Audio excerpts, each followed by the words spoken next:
siz bilan bizni yaratgan Parvardigorimiz subhanahu va taolo aytayapti, ogoh bo'linglar, ko'zinglarni ochinglar. Inson faqatgina qalbi Allohni zikr qilgandagina orom oladi. Bugun zikr haqida suhbat qilamiz. Alloh taoloni zikr qilishdan ko'ra qalbni ochadigan boshqa amal yo'q. Alloh taoloni zikr qilishdan ko'ra savobi ulug'roq bo'lgan amal yo'q. Demak, insonning qalbini ochilishligi, yuksalishligi Allohning zikriga bog'liq bo'ladi. Alloh taolo Qur'onda marhamat qiladi: "Fazkuruni azkurukum." Ey bandalar, meni eslanglar, meni zikr qilinglar, men sizlarni eslayman. Bilasizlarmi? Yer yuzida bir jannat bor. Allohning zikri degan jannat. Allohning zikri bu yerdagi jannat. Kim mana shu yerda yashab turib shu jannatga kirmagan bo'lsa, oxiratdagi jannatga kirmaydi. Ilm majlisi, Qur'on tilovati, Allohning zikri bo'lgan halqalar. Mana shu zikrda o'tirgan odam jannatga kirgan hisoblanadi yer yuzidagi. Endi yer yuzidagi jannatga kirdimi, inshaalloh oxiratdagi jannatga ham kiradi. Allohning zikri, birodarlar, qalbni toyilishdan, mashaqqatlardan, iztiroblardan qutqarish degani. Allohni zikr qil, birodar. Zikring uni orqasidan keladigan foydalar uchun bo'lib qolmasin. Juda ham nozik nuqta shu. Boshida aytib qo'yay. Allohni zikr qilsang, Allohga yaqin bo'lasan. Maqsad shu bo'lsin. Allohni zikr qilsang, Alloh seni yaxshi ko'radi. Allohni zikr qilsang, uni muhabbatiga erishasan. Mana shu maqsadda zikr qil. Undan keyin keladigan narsalar Allohning hadiyasi deb qara. Ha, mana zikrda moncha aytsam, mana bo'lar ekan, duoda moncha o'qisam, mana bo'lar ekan degan niyatda aytib qo'ysang, unda adashasan. Allohning roziligi uchun, Allohning muhabbati uchun, Allohga yaqin bo'lish uchun degan niyatda zikr ayt, shu zikring to'g'ri bo'ladi, shundan keyin u zikrning foydalarini ko'rasan. Kim Alloh uchun 40 kun taqvo qilsa, uni tilidan hikmat chashmalari otilib chiqadi degan hikmatni eshitdi bir odam. 40 kun Alloh uchun taqvo qildi nazarida. Lekin 40 kun o'tgandan keyin tilidan hikmat chashmalari otilib chiqmadi. Otilib chiqmadi-yu dedi, sendan otilib chiqmaydi deyildi. Chunki u taqvoni Allohni rozi qilishi uchun emas, shu hikmat chashmasiga ega bo'lish uchun qilgan edi. Tushunarli birodarlar? O'zi zikrlarda hozir foydalarini aytib beraman. Ayrim zikrlarda xos foydalarni yozib keldim. Ungacha bilib olinglar nima uchun zikr aytish kerakligini. Xulosa, zikrni Allohni rozi qilish uchun aytamiz, undan keyin nima bo'lsa Alloh taolaning fazli. Zikrning asosiy maqsadi shu bo'lsin. Shundan keyin zikrning orqasidan keladigan foydalar, endi u yog'i Alloh taolaning marhamatini qabul qilasan. Allohni zikr qilish bu yaxshiliklarga, yutuqlarga erishishning eng oson va eng yaqin yo'li. Zikrning nima foydalari, qanday ulkan foydalari borligini bilmoqchi bo'lsang, kitob va sunnatga nazar sol, shuni o'zi kifoya qiladi. Sen birodar har kuni zikr malhamini olib, sinab ko'rib, shifoga erishgin. Allohni zikr qilish bilan qo'rquv, xavotir, g'am, qayg'u bulutlari tarqaydi. Allohni zikri bilan mashaqqat, kulfat, afsus tog'lari surilib ketadi. Zokirlarning qalblari osoyishta, osuda va xotirjam. Bundan ajablanma. Allohni ko'p zikr qiladiganlarning hayoti osuda ekanligidan ajablanma. Buning o'rniga sen Allohni zikr qilmay yurgan g'ofillar qanaqa qilib yashayapti-kin deb hayron bo'l. Bir kunda bir marta Alloh demaydiganlar bor. Yeykanda bismillah demaydi, o'tirganda bismillah demaydi, Allohni eslamaydi. Allohni zikridan g'ofil bo'lgan insonlar qanaqa qilib hayot kechiryapti-kin, shundan hayron bo'l birodar. Alloh taolo aytadi: "Amwatun g'ayru ahya va ma yash'uruna ayyana yubasun." Ular jonsiz o'lik. Ya'ni nafas olyapti, yuribdi, lekin o'lik va qachon qayta tirilishlarini ham sezmaslar. Shuning uchun birodar, qiynalgan bo'lsang hayotda, charchagan bo'lsang, mashaqqatlardan shikoyat qilib yig'layotgan bo'lsang, uni ismini zikr qil. Uni muqaddas ismi bilan duo qil, iltijo qil. Hal ta'lamu lahu samiyya. Unga teng biror zotni bilurmisiz? Birodar, seni qalbingning xotirjamligi Allohni zikr qilishingga bog'liq bo'ladi. Qancha ko'p zikr qilasan, qancha ixlos bilan, qancha bir e'tiqod bilan zikr qilasan, qalbing shuncha xotirjam bo'ladi. Bu meni gapim emas. Bu Alloh subhanahu va taoloning so'zi. Ogoh bo'linglar, qalblar faqat Allohning zikri bilan orom oladi. Hammamiz xohlaymiz bir narsani bilishni. Nima u deng? Allohning huzurida meni qadrim qanaqa ekan? Xohlaymiz-da. Alloh meni qadrlarmikin? Allohning huzurida meni qadrim qanaqa ekan? Bilishni xohlaysan, birodar? Albatta xohlaysan. Buni yo'li bor. O'zingga qarab ko'r. Sen uchun Allohning zikri qaysi o'rinda?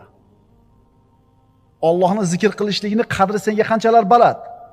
Shunga qarab seni ham qadring belgilanadi Allohning huzurida. Zikr siz uchun qanchalar qadrli? Shunga qarangda, bu yog'ini bilib olavering. Endi tushunyapsan, birodar, nima uchun qalbingda doim siqilish, tashvish, qo'rquv bor? Endi tushunyapsizlarmi, nimaga odamlar shunqa bir siqilib, bo'g'ilib yashaydi? Nima sababdan mana shu narsalar qalblarimizni egallagan? Endi anglayapsizlarmi? Agar bizni ham qalbimiz mana shunaqa siqilishda, iztirobda, bo'g'ilishda bo'lsa, demak, buni sababi nima ekan? Allohning zikridan uzoq ekanmiz. Shu muomalaga kirib qolamiz. Endi qutulish yo'li Allohning zikriga qaytaylik. Voy birodarlar, zikr shunaqa zo'r ibodatki, uni vaqti yo'q. Albatta tahorat bo'lish shart emas, masjidga borish shart emas, yurib ketayotib aytsangiz bo'ladi, o'tirib aytsangiz bo'ladi, yonboshlab aytsangiz bo'ladi, aytsangiz bo'ldi. Shunaqa yengilki, shuni ham aytmaymiz-da. Nimaga aytmaymiz? Tillarimizga og'ir. Kishi Allohning zikrini tiliga kelishligi og'ir bo'layotganligi uning qalbidagi nifoq sababidan deyiladi. Tilingizga zikr kelishi qiyin bo'lyaptimi? Majbur qilib bo'g'ib aytyapsizmi? Zikr qilishlik oson emasmi, qiyin bo'lyaptimi? Qalbingizdagi nifoqning belgisi bor deydi ulamolar. Allohning zikri degani Allohga suyanish degani. Unga suyanish degani, ishonish degani, tavakkul qilish, qaytish degani. Allohning zikri degani Alloh haqida yaxshi gumon qilish degani, undan yengillikni kutish degani. Agar duo qilsang, Alloh senga yaqin. Nido qilsang eshitadi, so'rasang ato qiladi. Shuning uchun Allohga zorlan, duo qil, undan qo'rqin. Sano ayt, hamd ayt, duo qil, istig'for ayt, uni pokiza ismini doim tinimsiz takrorla. Inshaalloh uni madadi bilan saodatni topasan, omonlikni, xursandchilikni, nurni, osoyishtalikni inshaalloh qo'lga kiritasan. Ogoh bo'linglar, qalblar faqat Allohning zikri bilangina orom oladi. Bo'ldi, ertadan shu zikrlarni aytaman degan xulosa bilan chiqib ketish kerak. Tevada 18 ta mavzu o'tdikmi? U bir tomon bo'lsa, bu o'zi bitta alohida tomon. Tushunyapsizlarmi? 18 ta darsimiz bitta pallada, mana shu zikr bitta pallada. O'sha 18 ta o'tgan narsamizni doim yodimizda turishi, o'shunga amal qilishligimiz zikrga bog'liq. Astagfirullah. Fa'atahumullohu thawabad dunya va husna thawabil axirah vallohu yuhibbul muhsinin. Bas mana shunday zokirlarga Alloh dunyoda ham savob, g'alaba, mol davlatni berdi va oxiratda ham go'zal ajrni, jannatni ato qiladi. Kimga? Zokirlarga. Allohni ko'p zikr qiluvchi bandalariga. Payg'ambarimiz sollallohu alayhi vasallamdan mana Abu Dardo roziyallohu anhudan rivoyat qilingan hadisga qaraymiz. Rasululloh aytadilar, sizlarga amallaringlarni eng yaxshisini o'rgataymi? Podshohlaringiz huzuridagi eng pokizasini o'rgataymi? Darajalarni ko'taruvchi, oltin, kumushni sarflashingizdan ko'ra yaxshiroq, dushmanga ro'baro bo'lib, sizlar uni bo'yniga qilich urishinglar va ular ham sizlarni bo'yningizga qilich urishidan ko'ra yaxshiroq bo'lgan amalni xabarini beraymi? Ha deyish sahobalar. Zikrulloh dedilar Rasululloh. Allohning zikri, Allohning zikri. Alloh taolo Qur'onda aytadi: "Va la zikrullohi akbar." Allohni zikr qilishlik eng ulug' amal. Allohni zikr qilish eng ulug' amal. O'lik inson, o'lik uy. O'lik inson nafas olib turib harakatlanayotgan bo'lsa ham o'lik. Qalbingda qo'rquv, xavotir, vahima, siqilish bormi? Bu nima sababdan shular bor, bilasanmi? Payg'ambarimiz sollallohu alayhi vasallam aytadilar: "Masalul ladzi yazkuru robbahu val ladzi la yazkuru robbahu kamasalil hayyi val mayyiti." Buxoriydan. Robbisini zikr qiladigan odam bilan Robbisini zikr qilmaydigan odamning misoli tirik bilan o'lik odamning misoliga o'xshaydi. nafas olib yurgan bo'lsa-yu Allohni zikr qilmaydigan bo'lsa, bu odam o'lik deyapti payg'ambarimiz. Endi bu o'lik qalbda qadam xursandchilik bo'lsin. Bunaqa o'lik qalbda qadam bir osoyishtalik, sakinat bo'lsin. Bunaqa o'lik qalbda saodat qayerdan bo'lsin? O'li bo'lgan bu qalb. O'lik uy. Uy ham o'lik bo'ladi. Garchi ichida odamlar yashayotgan bo'lsa ham. Imom Muslim keltirgan hadisda payg'ambarimiz aytadilar: "Masalul baytillazi yuzkarullohu fihi val baytillazi la yuzkarullohu fihi masalul hayyi val mayyiti." Ichida Alloh zikr qilinadigan uyning misoli va ichida Alloh zikr qilinmaydigan uyning misoli tirik bilan o'likning misoliga o'xshaydi. Qarang, tirik uy bor ekan, o'lik uy bor ekan. Tirik odam bor ekan, o'lik odam bor ekan. Allohni zikr qilgan odam tirik, Alloh zikr qilingan uy tirik. Endi Allohni zikr qilmagan odam o'lik, Alloh zikr qilinmagan uy ham o'lik, o'likning ichidagi o'liklar.